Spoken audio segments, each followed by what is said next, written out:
Hello বন্ধুরা, তোমরা সবাই কেমন আছো? আশা করি ভালো আছো। তো আজ আপনাদেরকে আমি কিছু কথা বলতে চাই। কথাটা হলো, আগে আজ থেকে 1998 সালের কথা বলছি।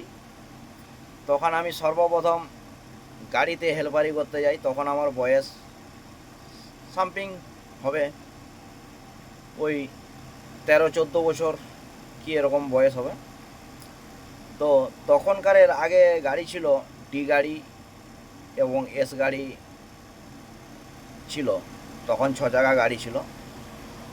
তখন কিন্তু এত গাড়ি ছিল নি এবং এত বড় বড় গাড়ি ছিল নি। তখন কিন্তু ড্রাইভাররা ছিল কারা জানো?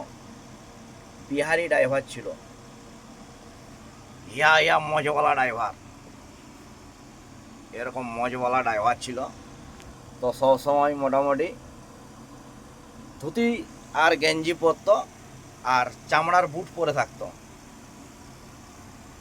তো তখন আমরা পিড়াকাটা, লালগড় এইসব জায়গায় আমরা তখন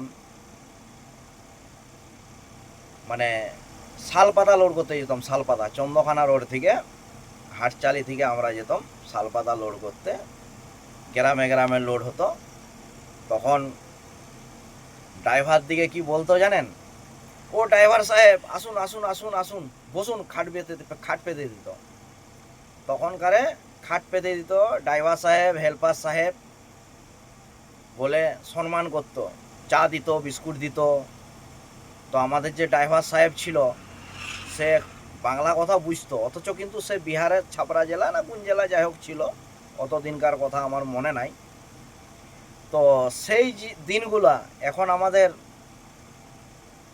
মনে আসে যে আগে ড্রাইভার দিকে লোক শ্রদ্ধা করত এবং সম্মান দিত। কেন জানেন?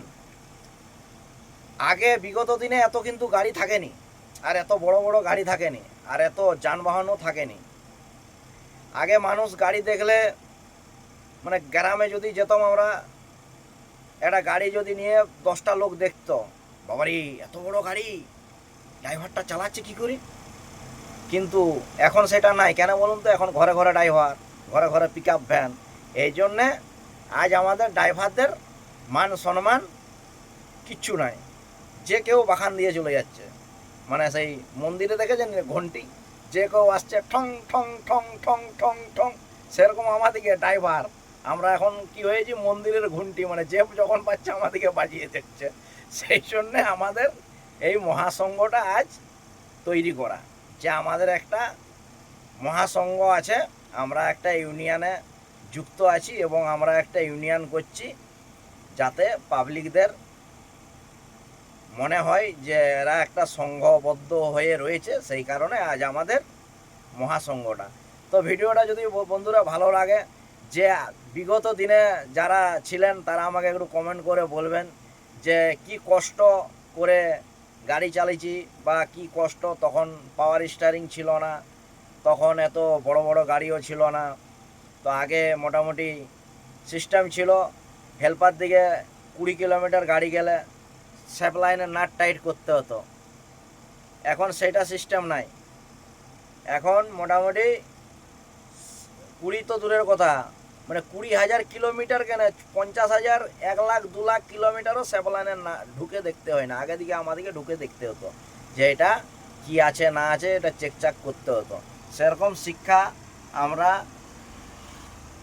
পেয়েছি এবং আমরা সেটাকে অর্জন করেছি, যে এই শিক্ষা আমাদের, যে গাড়িতে এইসব জিনিসগুলো লাগে বা এইসব জিনিসগুলো চেকচাক করতে হয়। সেই জন্য ভাই বন্ধুদিকে বলছি, আপনারাও মোটামুটি একটু চেকচাক করে দেখবেন সব কিছু ঠিকঠাক আছে কিনা। নমস্কার, জয় জগন্নাথ। ভিডিওটা ভালো লাগলে শেয়ার, কমেন্ট, পেজটাকে ফলো করতে কেউ ভুলবেন না, যাতে আবার নতুন নতুন কিছু ভিডিও আমি দিতে পারি। জয় জগন্নাথ, জয় হিন্দ, জয় ভারত, বন্দে মাতারাম।